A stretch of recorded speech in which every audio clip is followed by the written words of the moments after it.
G'day gang, this episode's about a couple of things that are important to four-wheel drivers. Hello and welcome to Audrey the Icon Adventures. I'm Connie. And I'm Daryl. And this is Audrey the Icon. The first thing that we're going to have a look at is all the breathers. We're standing at the left rear corner of Rocky and we're going to slide down under here now and have a look at where the diff breather attaches onto the left side axle tube.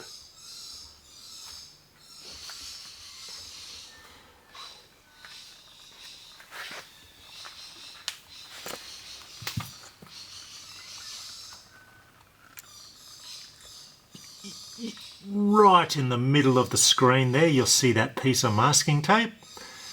That's on the breather tube. And you can see there how it attaches to the top of the left axle tube. Directly in front of it, that nice big dirty piece of black plastic. That's the back of the fuel tank. And up above, that's the protective cover for the bottom of the AdBlue tank. That little green and white plastic piece on the end of the rubber hose there, that's the other end of the diff breather. If we come out, we'll see that that's directly behind the AdBlue filler, which for us is on the front of the Ford accessory tray. The height of that diff breather is approximately 1200 millimeters. Here you can see the fuel filler cap and tube, and we get in a little closer. You see this shepherd's hook piece of plastic hose there. You'll see that it follows the fuel filler down all the way to the top of the tank.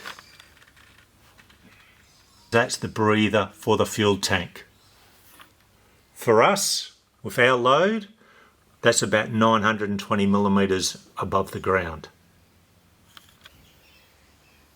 Okay, quite obviously that's the engine. We pan in here slowly.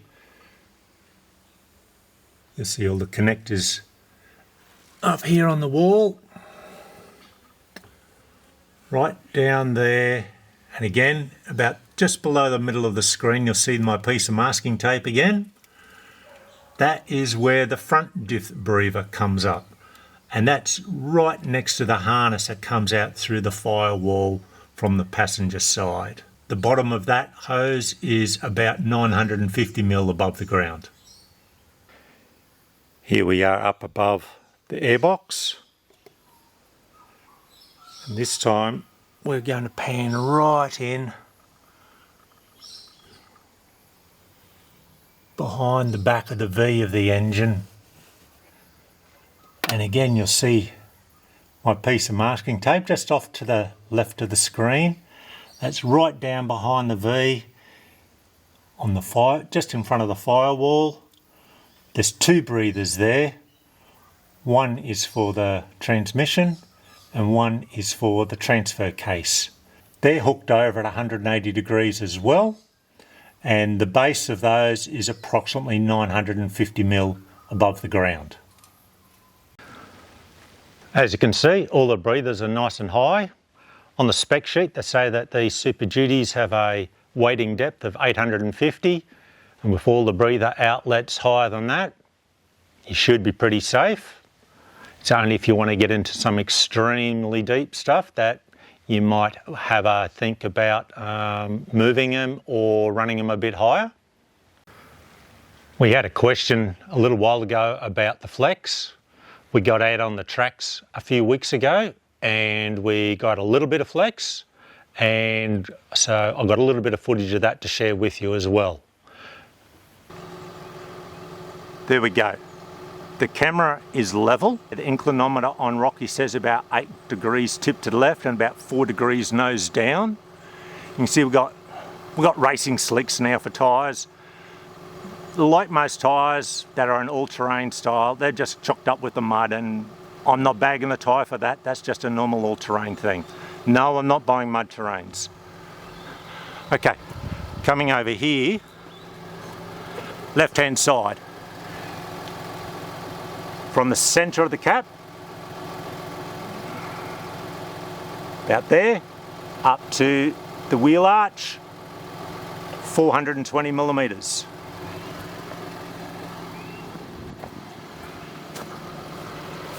Here you go, bit of flex to show you.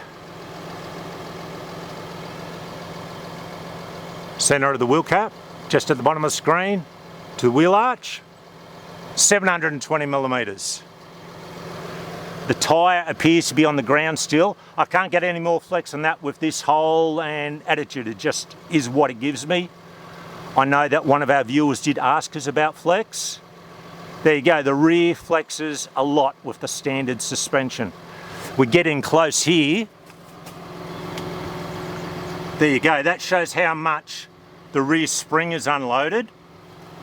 There you go, I brought a tape measure because I knew there was going to be questions. 65 millimetres from the third leaf to the top of the rubber damper just there. 65 millimetres of spread in that spring. That's how much the fourth leaf has unloaded. I can see looking through there that the second and third leaves are still very close. I think they are still carrying just a small amount of weight. I'm not going to crawl around in the mud. And then here we go.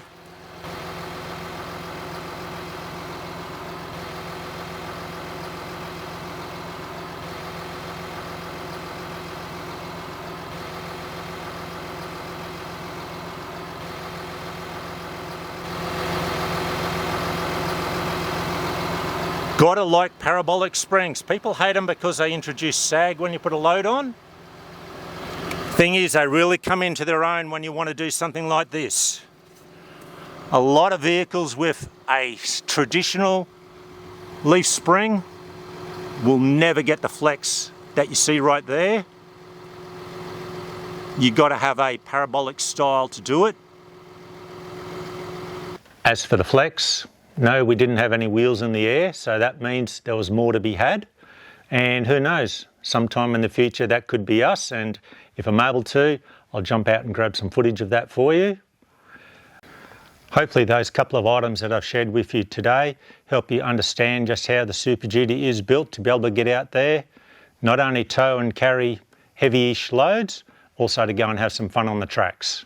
Until later, safe travels.